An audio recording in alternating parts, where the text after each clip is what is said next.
Assalamualaikum warahmatullahi wabarakatuh. Jadi pada hari ini saya akan mempresentasikan evaluasi satu saya dengan proyek kondominium dan pusat perbelanjaan.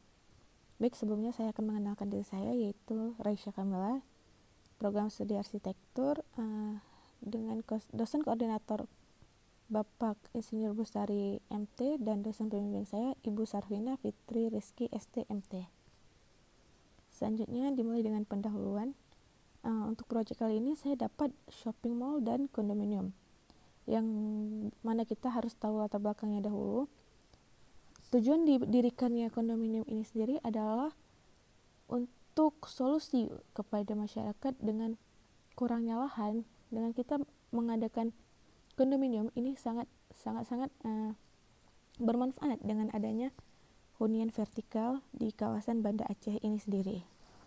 Dengan menyusung tema capital investment, yaitu suatu bangunan atau jasa yang menghasilkan penghasilan dan bermanfaat.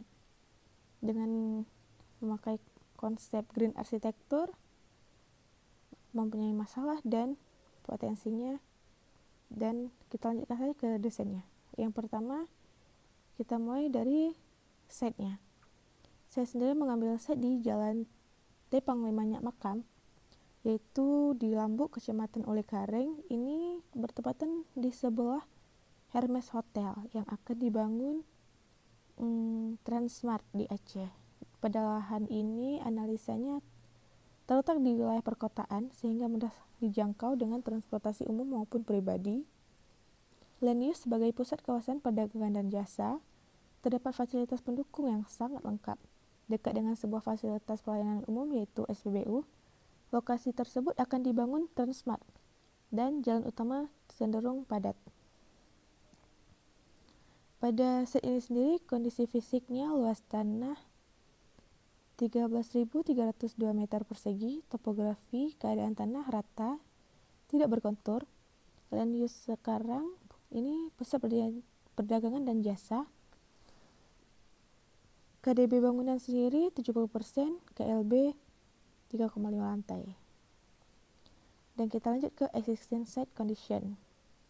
Di sini sangat dekat dengan pertokoan dan pusat perbelanjaan, dekat dengan ATM center, jalan yang luas, terdapat hotel dan farmasi.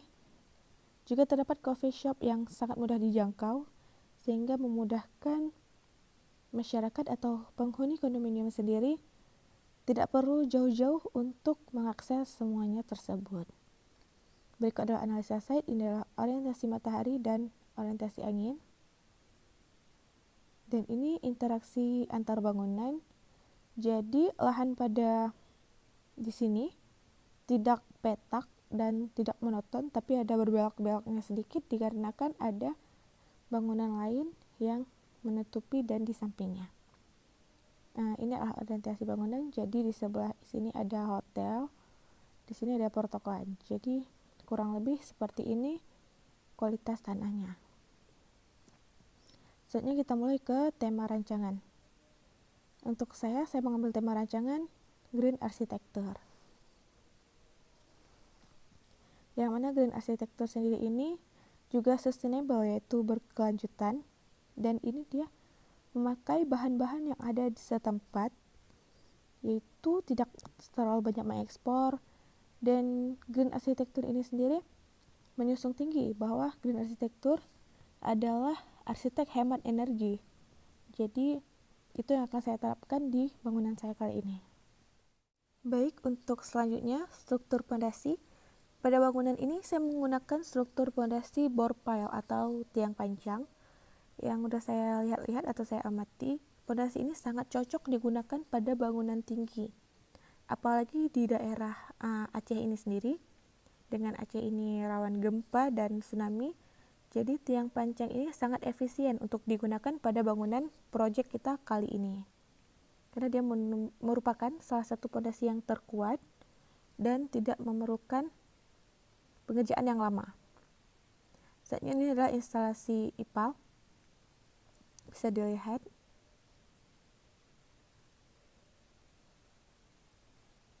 Kita lanjut saja ke lembar kerja.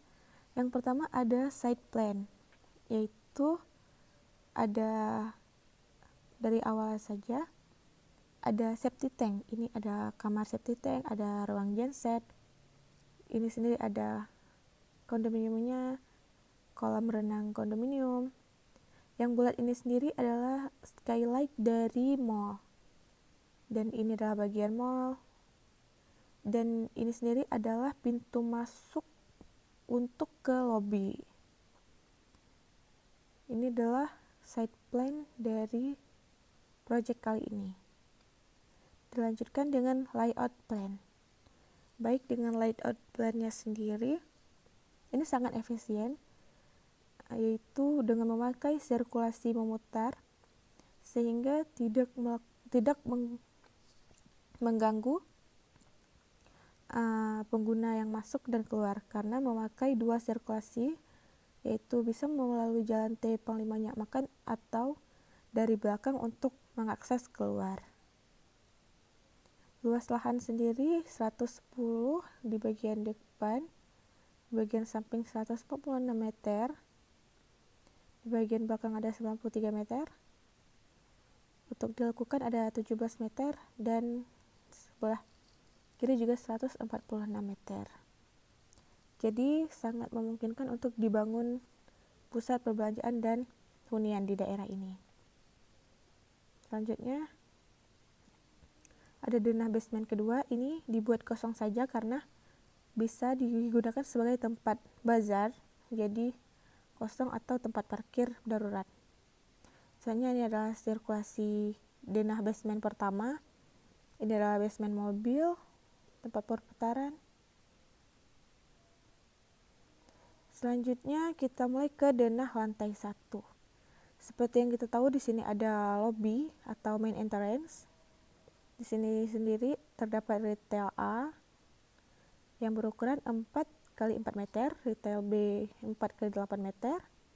Dan di sini sendiri terletak core untuk mall. Jadi core untuk mall itu sendiri berukuran 8x16 meter. Dan di sini juga terdapat core yang bersambung dengan kondominium, yaitu 8x8 meter. Dan untuk kolomnya sendiri satu gridnya 8x8 meter dengan ukuran kolom 60x60 cm. Pada bagian belakang sendiri ini terdapat lift barang dan ini terdapat gudang untuk barang. Tidak hanya memakai main entrance, tapi juga menggunakan side entrance yang dari samping. Maaf, saya lupa menuliskan namanya. Ini adalah hall atau tempat ruang terbuka. Dan ini juga ada side entrance dari samping, bisa dilihat. Dan menggunakan eskalator di lantai pertama. Dan juga ada beberapa lift. Di sini juga terdapat tangga darurat. Di setiap lift belakangnya ada tangga darurat. Dan di sini juga ada tangga darurat. Guna digunakan tangga darurat yang lumayan banyak untuk memudahkan pengunjung dalam mengakses keadaan darurat sehingga tidak tergesa-gesa atau lebih muatan. Selanjutnya adalah denah lantai 2, terdapat retail dan pada bulatan ini terdapat void yang bisa mengakses langsung ke atrium bawah dan tetap ada core untuk mall tersebut yang di dalam terdapat ruang servis dan beberapa kamar mandi. Dan di sini adalah bookstores. Jadi bookstore ini salah satu tenan yang harus gede, harus besar. Salah satunya contohnya bisa seperti Gramedia. Dan ini supermarket. Supermarket adalah salah satu komponen penting dalam pusat perbelanjaan. Dan pada bangunan saya kali ini ada rest area outdoor. Jadi rest area outdoor ini terdapat di semua lantai, guna untuk bisa mengakses atau membuat tanaman hijau di situ. Gudang supermarket dan memiliki lift barang sendiri, ada ruang staff. Dan ini core untuk kondominium, tapi juga bisa diakses oleh pemilik mall. Ini juga ada supermarket dan ada ruang AHU, tata udara. Dan ini terdapat 3 eskalator.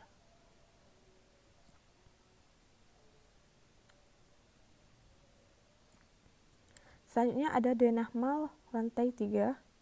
Pada lantai 3 ini sendiri terdapat arcade area, yaitu area bermain, dan play kids area, ini untuk area bermain anak-anak. Terdapat tempat penitipan anak, terdapat area karaoke, dan ruang elektrikal seperti biasa, mempunyai gudang supermarket yang besar. Tetap memiliki core pada mall, dan pada bagian depan terdapat cukup luas, yaitu food court. Jadi food court ini terdapat di indoor dan juga ada di outdoor. Jadi para pengunjung bisa menikmati lokasi di outdoor. Kita mulai dengan denah lantai 4. Pada denah lantai 4 sendiri ini terdapat musola dengan memiliki ruang wudhu wanita dan pria, memiliki area elektrikal seperti biasa dan rest area. Dan di sini memiliki mini cinema, yaitu seperti XX1. Jadi dia salah satu bioskop tapi dalam skala kecil. Juga terdapat core untuk mall, dan di bagian besar ini terdapat bazar area. Jadi ini lebih ke terbuka saja, mempunyai void, tangga, eskalator. Tetap memiliki core seperti biasa, tangga darurat, dan kamar mandi. Selanjutnya, denah tipikal office. Jadi untuk denah tipikal office ini lebih ke office-nya kondominium. Jadi terdapat meeting room yang cukup luas, dan pada lantai ini sendiri terdapat perpecahan antara core untuk mall dan core untuk kondominium. Jadi core untuk mall hanya berhenti di lantai ini saja. Dan sedangkan untuk core pada kondominium akan berlanjut mulai dari lantai ini. Dan di lantai ini terdapat ruang arsip dan cetak, yaitu kantor, juga memiliki lift sendiri, mempunyai ruang sekret, ruang direktur, ruang kabit, dan ruang administrasi. Dan di sini bisa diakses untuk outdoor dan lobbynya. Selanjutnya, ini adalah denah kondominium, yaitu fasilitas untuk kondominiumnya sendiri. Di sini terdapat kolam renang dewasa dan kolam berenang anak-anak. Memiliki ruang ganti, dry area, ruang staff, ruang manajer, dan ruang hampers. Memiliki core seperti biasa. Dan di sini sendiri ada fitness area yang langsung terhubung ke luar atau kolam berenang. Di sini juga bisa mengakses outdoor.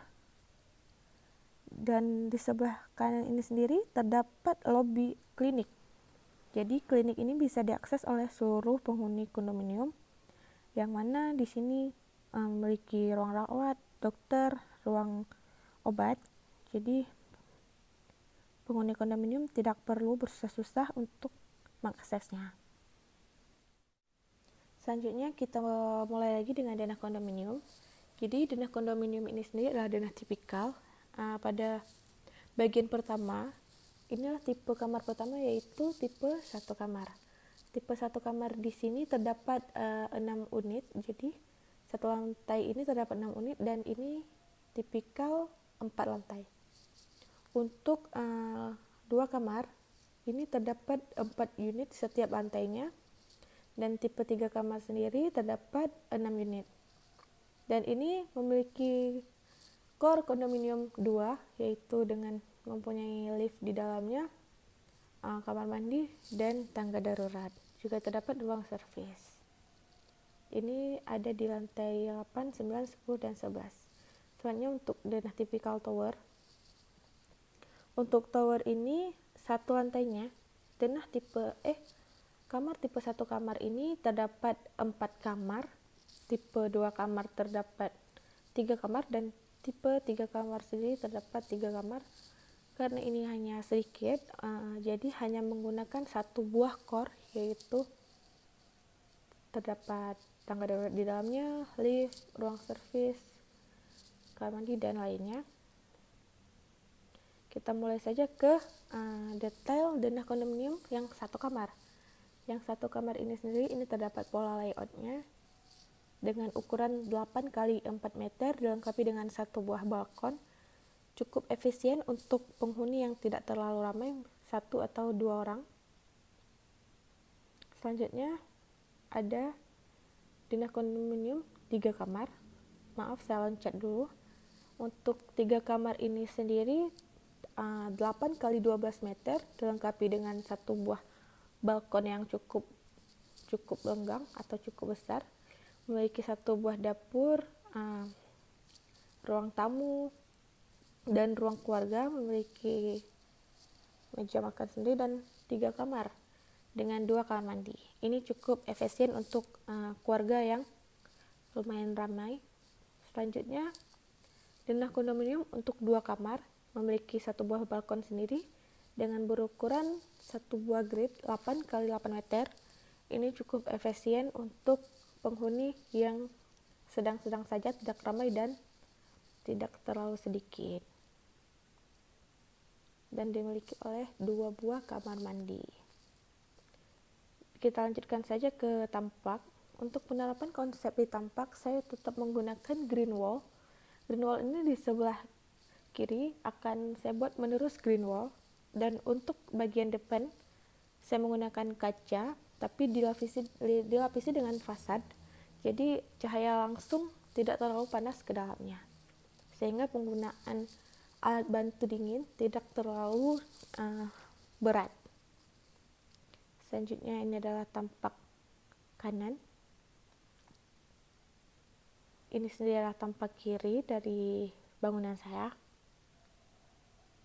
Dan ini tampak belakangnya. Selanjutnya dimulai dengan potongan. Pada potongan kali ini menampilkan eskalator dengan menampilkan skylight. Skylight ini berfungsi untuk memberikan cahaya alami. Jadi untuk bagian mall sangat dibantu dengan adanya skylight. Jadi cahaya tidak terlalu dibutuhkan untuk cahaya bantuan, sehingga bisa menggunakan cahaya alami. Dan di bagian ini adalah potongan untuk kolam berenang. Baik, selanjutnya untuk potongan lagi, ini untuk utilitas. Jadi utilitas di sini dari PDAM dia menuju ke pompa dan ke groundwater tank, tapi bisa langsung dari pompa ke setiap lantai, yang dialirkan ke setiap lantai. Groundwater tank sendiri ini berfungsi untuk menjaga atau menyimpan air apabila suatu waktu air sedang macet atau sedang tidak ada. Jadi guna ini sendiri untuk menyimpan air. Untuk struktur pada bangunan ini sendiri, seperti yang saya sebutkan tadi, saya menggunakan pondasi bore pile atau tiang panjang, yaitu salah satu pondasi yang terkuat atau yang paling cocok digunakan di bangunan ini. Dan di bangunan ini saya menggunakan sistem grid atau rigid frame dengan memakai kolom-kolom yang banyak guna untuk memperkokoh bangunan, dan saya juga memakai core untuk penguat bangunan atau inti bangunan yang di dalamnya terdapat lift. Dan untuk sistem lain di sini juga menggunakan shear wall. Jadi shear wall ini untuk dinding luar untuk bagian yang bulat, karena struktur yang cocok untuk yang bulat itu adalah shear wall untuk bagian-bagian lengkung lebih tepatnya. Dan untuk atapnya sendiri saya menggunakan green roof, yaitu green roof yang high defense. Jadi yang paling bagus kualitas green roofnya. Ini adalah salah satu atau semua penjelasan tentang struktur. Dan utilitas ini sendiri saya juga menggunakan eskalator, saya menggunakan lift, dan memiliki jalur air bersih sendiri, dan penggunaan safety tank dan penempatan safety tank terdapat di bagian belakang bangunan. Baik, ini adalah salah satu perspektif interior dapur, memakai nuansa yang alami saja dengan bercatkan kayu. Dan ini adalah salah satu perspektif untuk kamar tidur. Sekian dari presentasi progres evaluasi SPA saya kali ini. Lebih dan kurang saya mohon maaf. Assalamualaikum warahmatullahi wabarakatuh.